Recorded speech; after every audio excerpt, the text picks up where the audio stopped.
오직 하나님의 말씀만이 영적인 지도요, 우리의 삶의 모든 것이 되는 주님의 축복의 말씀인 것입니다.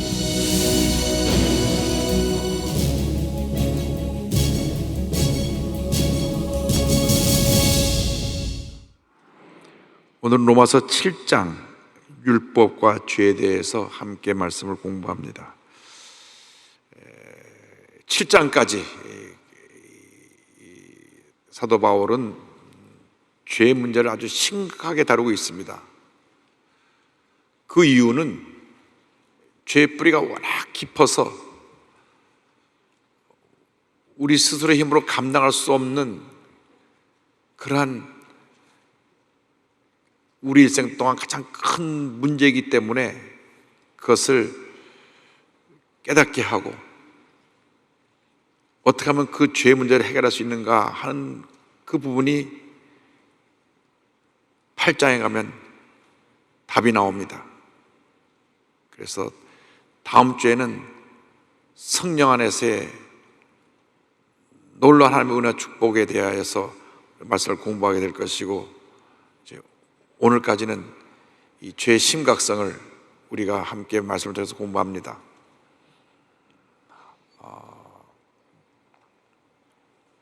구약의 역사를 약 4,000년을 봅니다. 4,000년.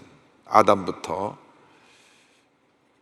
예수님 오시기까지 약 4,000년. 예수님 오신 후 지금까지 2,000년. 그래서 인류 역사를 6,000년으로 보는 것입니다.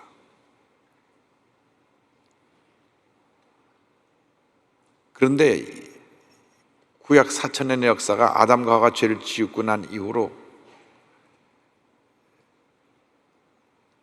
그 역사가 죄의 역사였습니다. 그 죄사함을 짐승의 피를 흘리게 하심으로 일시적으로 면하게 해주셨음에도 불구하고 죄는 날마다 더 심각해지고 더 깊이 뿌리를 내렸습니다. 우리가 이스라엘의 역사를 보아도 알 수 있듯이 그렇게 하나님께 심판을 받고 사랑의 채찍을 많이 맞았어도 또 죄를 짓고 또 죄를 짓고 또 죄를 짓고 또 죄를 지었습니다. 예수님 오셔서 십자가에서 죄와 사망의 모든 권세를 멸하시고 부활하셔서 우리의 구원의 생명을 주셨음에도 불구하고 이 육신 덩어리가 그 인류 역사 4,000년 지금까지 6,000년의 그 죄성을 갖고 있어서 참 인간의 힘으로는 죄를 이길 수 없는 그런 절망 가운데 우리가 처했다는 것을 알 수가 있습니다. 오직 성령의 능력만이 우리를 죄에서 자유케 합니다.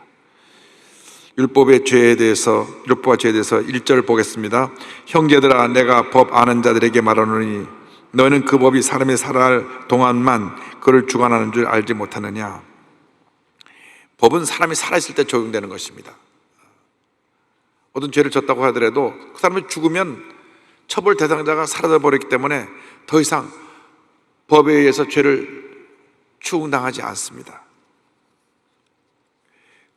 율법과 죄의 관계에 대해서 이제 2절 이하는 이 혼인한 부부관계에 대해서 설명합니다. 2절입니다. 남편 있는 여인이 그 남편 생전에는 법으로 그에게 매인 바 되나 만일 그 남편이 죽으면 남편의 법에서 벗어나느니라. 부부가 서로 살아있을 때는 서로가 신뢰를 지키고 서로가 잘 살아야 되지만 남편이 죽은 다음에는 부인이 이제는 부부간의 신뢰를 지킬 그러한 의무로부터 벗어나게 된다는 것입니다. 3절입니다. 그러므로 만일 그 남편 생전에 다른 남자에게 가면 음녀라. 그러나 만일 남편이 죽으면 그 법에서 자유롭게 되나니 다른 남자에게 갈지라도 음녀가 되지 아니하니라. 부부가 살아있는데 한 사람이 다른 사람에게 가면 문제가 되지만 남편이 죽고 난 다음에는 혼자 살아도 되고 재혼하고 살아도 문제가 될 것이 없다고 하는 것입니다. 이 사도 바울이 결혼 안 하고 평생 독신으로 살아가지고 남자 입장에서 자꾸 여자를 갖고 문제 삼은 것 같아요. 본인 결혼을 한 번도 안 해봤으니까. 근데 실제로 보면 여자보다는 남자가 더 문제가 많습니다. 아무도 아멘 안 하시네. 자, 4절입니다. 그러므로 내 형제들아 너희도 그리스도의 몸으로 말미암아 율법에 대하여 죽임을 당하였으니 이는 다르니 곧 죽은 자 가운데서 살아나신 이에게 가서 우리가 하나님을 위하여 열매를 맺게 하려 함이라.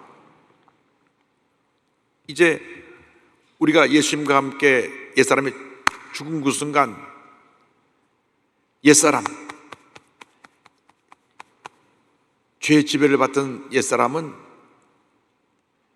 이제 죽었기 때문에 영적으로 보면 율법과 상관이 없게 된 것입니다. 이미 죽었는데 그 법이 죽은 사람에게 적용할 수 없는 것처럼 이제 우리는 예수님과 함께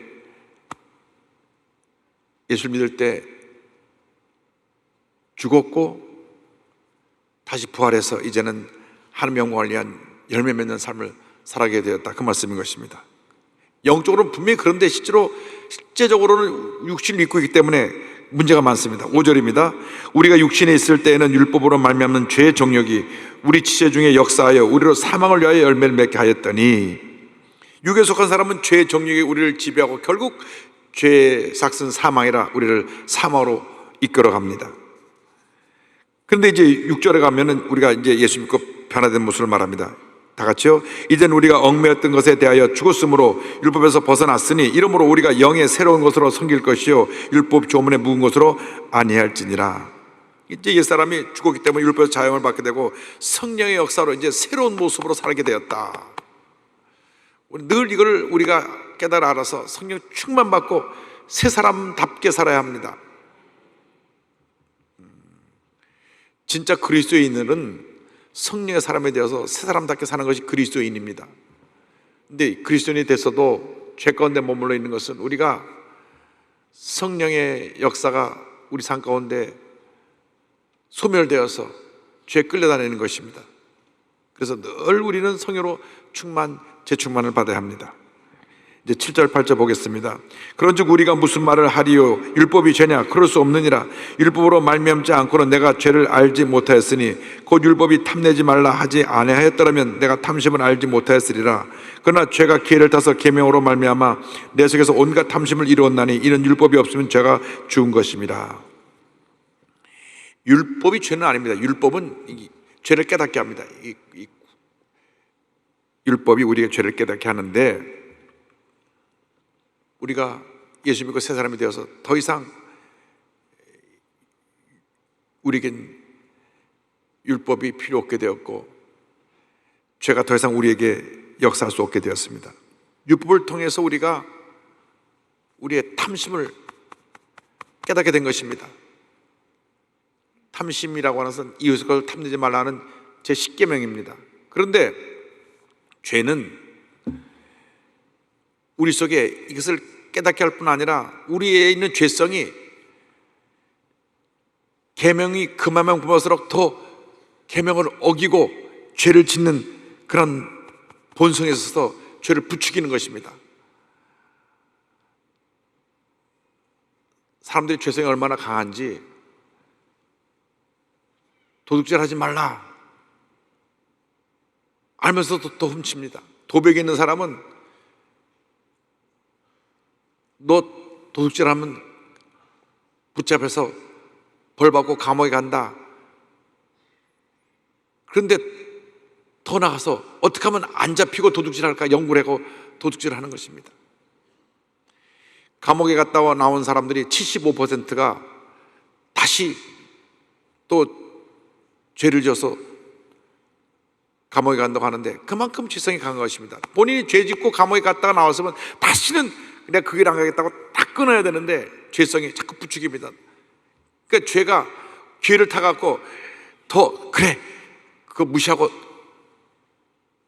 죄를 지으라고 우리를 충동해서 충동에 끌려서 죄를 짓게 됩니다. 9절로 11절은 다시 그 내용을 또 설명합니다. 다 같이요. 전에 율법을 깨닫지 못할 때에는 내가 살았더니 계명의 이름에 죄는 살아나고 나는 죽었도다. 생명에 이르게 할 그 계명이 내게 대하여 도리어 사망에 이르게 하는 것이 되었도다. 죄가 기회를 타서 계명으로 말미암아 나를 속이고 그것으로 나를 죽였는지라. 율법을 몰랐을 때는 죄를 잘 인식하지 못하고 살았는데 율법을 알게 되자 그 죄를 깨닫게 되었고 죄가 나를 지배해서 내가 죽은 자처럼 되었다는 것입니다. 율법을 통해서 이 죄가 우리를 사망으로 이끌게 된다는 것을 알게 되었습니다. 사도 바울의 마음이 참 아팠던 것은 본인이 이 율법적인 사람이 되어가지고 교회를 무너뜨리고 예수 믿는 사람을 잡아 감옥에 가두는데 앞장섰었기 때문에 오히려 율법으로 무장했던 내가 죄를 더 깨닫게 되고 이 죄가 나를 사망에 이른 지금까지 이끌어갔다는 것을 그는 설명한 것입니다. 율법이 문제가 아니라 그를 통해서 죄를 알면서도 더 죄를 지는 우리 육신이 문제인 것입니다. 12절입니다. 이로 보건대 율법은 거룩하고 계명도 거룩하고 의로우며 선하도다. 원래 율법은 거룩하고 의롭고 선한 것입니다. 그런데 율법을 지킬 힘이 우리에게 없어요. 율법이 우리의 죄를 깨닫게 하지만 죄를 이길 힘이 없기 때문에 더 죄에 우리가 사로잡혀가는 것입니다. 13절 14절입니다. 그런즉 선한 것이 내게 사망이 되었느냐? 그럴 수 없느니라. 오직 죄가 죄로 드러나기 위하여 선한 그것으로 말미암아 나를 죽게 만들었으니 이는 계명으로 말미암아 저로 심히 죄짓게 하려 함이라. 우리가 율법은 신령한 줄 알거니와 나는 육신에 속하여 죄 아래 팔렸도다. 율법은 죄가 죄로 드러나게 하고 이 율법으로 드러난 죄가 우리를 사망으로 이끌어갑니다. 율법은 신령한 것이지만은 우리가 육신을 입고 있을 때는 그 율법을 지키지 못함으로 죄에 팔려서 죄의 종노릇 할 수밖에 없게 되는 것입니다. 그래서 사도 바울은 탄식하는 것입니다.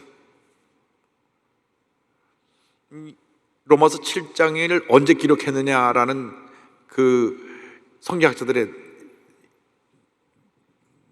논의가 있었는데 분명히 사도 바울이 성령 충만한 하나님의 사람이고 신약 성경 중에 27권 중에 13권을 썼고 죽은 사람도 살리고 가는 곳마다 교회를 세우고 큰 역사를 이루었으니 로마서 7장은 사도 바울이 예수 믿기 전에 자기의 모습을 기록한 것이다. 그런데 또 한편은 또 다른 성경학자는 아니다. 그가 성령으로 충만함에도 불구하고 육신을 입고 있는 동안은 늘 죄의 충동이 그를 괴롭혔기 때문에 이러한 고백을 한 것이다. 저는 후자의 해석이 더 맞다고 봅니다. 자, 15절 그 말이 나옵니다. 다 같이 보겠습니다. 내가 행하는 것을 내가 알지 못하노니 곧 내가 원하는 것을 행하지 아니하고 도리어 미워하는 것을 행함이라. 도저히 이해할 수 없는 것은 내가 그렇게 하면 안 되는 것을 알면서도 그렇게 하고 있다는 것입니다. 사람이 성내는 것이 하나님의 의를 이루지 못한다고 했는데 예수 믿고 교회 다닌 지 10년이 넘고 20년이 넘고 직분자가 되었는데도 내 감정 하나 다스리지 못해갖고 걸핏하면 성질 내고 소리 내고 그렇게 남에게 상처를 주는 삶을 살고 있으니 참 본인이 그것에서 안타깝게 여기고 마음이 많이 속상하게 되는 것입니다. 그래서 그 이유가 어디 있느냐? 16절 10절에 그 답이 나옵니다. 만일 내가 원하지 아니하는 것을 행하면 내가 이로써 율법이 사는 것을 시인하노니 이제는 그것을 행하는 자가 내가 아니요 내 속에 거하는 죄니라. 결국 내가 잘못하는 것은 내 속에는 죄가 나를 그렇게 이끌어가는 것이다. 율법이 그를 나에게 다 보여주고 있는 것이고 내 속에는 죄성이 나를 자꾸 죄로 이끌어간다는 것을 사도 바울이 고백했습니다. 그 설명을 다시 18절부터 20절까지 또 반복합니다. 18절 19절이요. 내 속 곧 내 육신에 선한 것이 거하지 아니하는 줄을 아노니 원하면 내게 있으나 선을 행하는 것은 없노라.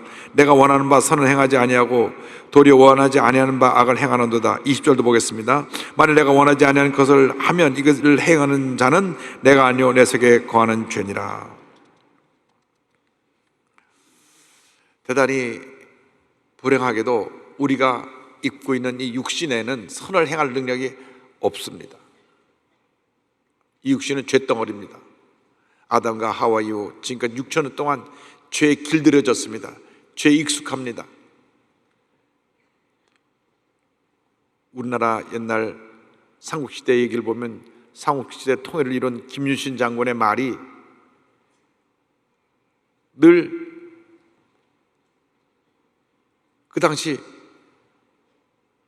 술집을 가니까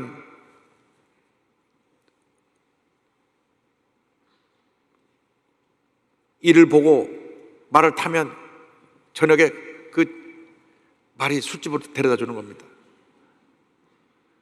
그래서 결심했어요. 이제는 다시는 내가 술 안 먹는다. 그런데 어느 날 저녁에 피곤해서 말해서 잠깐 졸다 보니까 또 술집에 와 있어요. 그래서 내려가지고 그냥 그 말의 목을 쳤습니다. 그 말은 무슨 죄가 있습니까? 주인을 가는 대로 갔는데. 근데 그 말이 우리 육신 덩어리 같아요. 눈 떠보면 죄 가운데 와 있는 거예요. 늘 우리를 이끌어갑니다. 절대 성질 안 내겠다. 그런데 보고 있으면 성질 내고 있는 거예요. 그 상습적으로 부인을 때리는 사람, 이분들이 상담 치료를 받게 돼서 이제 법정에서 당신은 몇 시간 상담 치료 프로그램 받으시오. 그래가지고 치료를 받는데 그 상담 치료하는 교수님이 말하기를, 참 목사님 안타깝게도요, 상담받으러 온 사람 퍼센트를 보면 종교란을 적는데 우리나라 종교 분포도랑 똑같습니다. 불교 몇 퍼센트, 기독교 몇 퍼센트, 천주교 몇 퍼센트, 몇 퍼센트 나오는데 최소한도 기독교인이 그런 프로그램에 온다면 제일 퍼센트가 적어야 될 거 아닙니까? 똑같이 우리 전체 기독교인이 20%면 20%가 상습적으로 구타하는 속에 들어가 있는 거예요. 그 문제 있는 사람을 붙잡았을 때, 또 그럴 때도 뭐 정직하게 또 기독교를 탁 치고, 그럴 때 감옥에 들어갈 때도 마찬가지입니다. 감옥에 들어갈 때 종교난을 적게 되는데 그때도 참 정직하게 또 그래가지고 망신은 대표적으로 다 하고 있습니다. 그러니까 그만큼 육신이 죄성이 강해가지고 일반 사람과 똑같이 우리를 죄로 끌고 가는 거예요. 근데 이것은 내가 아니라 내 안에 있는 죄라는 겁니다. 죄. 21절이요. 그러므로 내가 한 법을 깨달았노니 곧 선을 행하기 원하는 나에게 악이 함께 있는 것이로다. 그래서 깨닫게 된 것은 내 속에 죄가, 악이 함께 있어갖고 날 자꾸 죄를 끌고 가려고 하기 때문에, 그래서 옛날에 그 중세에 보면 죄종들이 아예 죄를 안 지으려고 세속과 인연을 끊고 수도사가 되어서 산속 깊은 곳에 수도원을 져놓고 거기서 평생 살았습니다. 아예 사람도 만나냐고 하루 종일 그것을 아침부터 저녁까지 찬양하고 말씀 묵상하고 나가서 밭 일구면서 아주 세상과 조절 끊어버리고 거룩하게 살려고 몸을 일쳤던 것을 알 수 있습니다. 그래도 그 마음속에 죄의 생각, 죄의 정욕은 이길 수가 없었다. 사람을 안 만난다고 해서 죄를 짓는 게 아닙니다. 내 생각이 죄를 짓고 있는데. 그래서 그 현실에 대해서 22절, 23절이 이렇게 해서 바울이 고백하는 것입니다. 다 같이요. 내 속사람으로는 하나님의 법을 즐거워하되 내 지식 속에서 한 다른 법이 내 마음에 볶아 싸워 내 지식 속에 있는 죄의 법으로 나를 사로잡는 것을 보는도다. 자, 이제 뭐가 우리의 현실이고 뭐가 문제인 것을 여기서 분명히 보여주는데, 내 속에 두 사람이 있는 거예요. 두 사람. 영에 속한 사람, 예수 믿고 새로 변화된 사람, 육에 속한 사람, 옛사람. 그런데 이 옛사람과 새사람이 엎치락뒤치락 합니다. 육에 속한 사람은 자꾸 나를 죄를 끌어가고, 영에 속한 사람, 새사람은 나를 은혜 가운데 이끌어가는데 엎치락뒤치락 하는데, 내가 성령으로 충만하지 않으면은 죄에 빠져서 죄를 짓고, 성령으로 충만하면 다시 일어나서 또 주님 뜻대로 살려고 하고, 이러한 갈등 속에 살아가고 있는 자신의 모습을 보면서 로마서 7장 24절에 그 사도 바울의 유명한 탄식이 나옵니다. 다 같이요. 오호라, 나는 곤고한 사람이로다. 이 사망의 몸에서 누가 나를 건져내랴. 이 육신에 대해서 탄식한 겁니다. 이 사망의 몸에서 누가 나를 건져내랴. 그러니까 그 사망의 몸에서 우리가 완전히 자유받고 구원받을 수 있는 방법은 내가 이 세상을 떠나는 것밖에 없어요.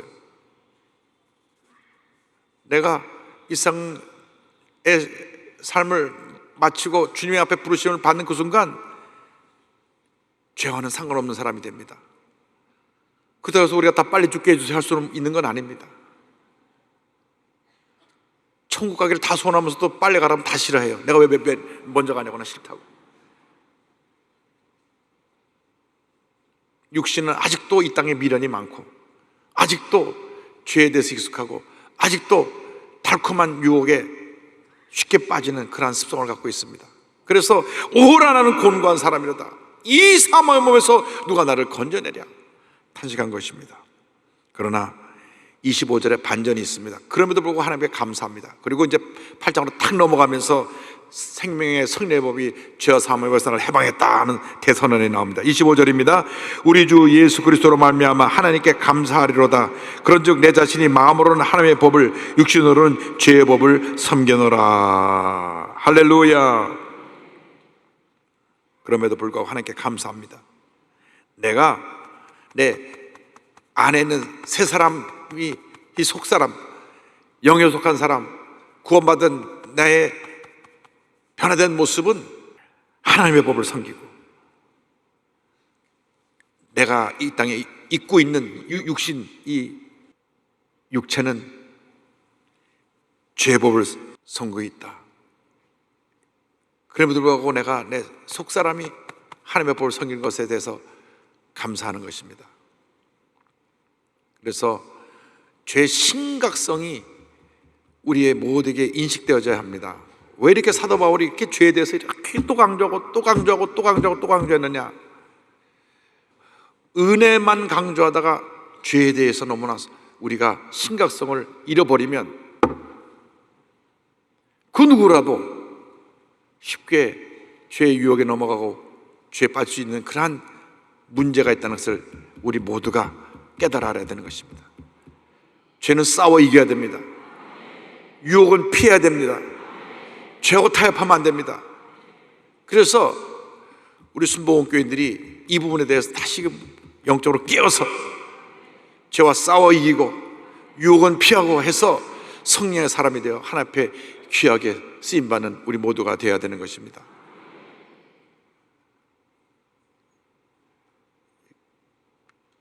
죄에 대해서 우리가 무감각해지고 무디면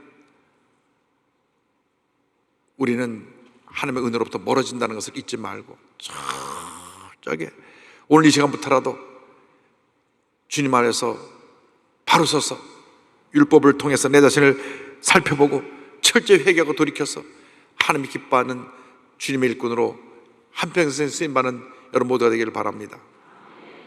우리가 기도하고 성령으로 충만받고 영적으로 재무장하면 이제는 지금까지는 마귀에게 속아서 육신의 정욕에 이끌려갖고 죄도 짓고 혈기도 부리고 잘못된 삶을 살았지만 완전히 변화되어서 하나님의 손에 붙들려서 위대하게 아름답게 귀하게 쓰임받는 주님의 일꾼들이 될 것입니다. 기도하겠습니다. 사랑과 은혜와 자비와 모신 하나님 아버지, 심각한 죄의 문제를 우리가 깨닫지 못하고 적당히 타협하며 살았던 죄를 용서하여 주시고 오늘 이후로 철저하게 바로 서서 하나님 앞에 의로운 하나님의 자녀로, 율법 앞에 부끄러움이 없는 하나님의 자녀로 귀하게 쓰임받는 저희 모두가 될 수 있도록 은혜 내려 주옵소서. 예수님의 이름으로 기도 올리옵나이다. 아멘.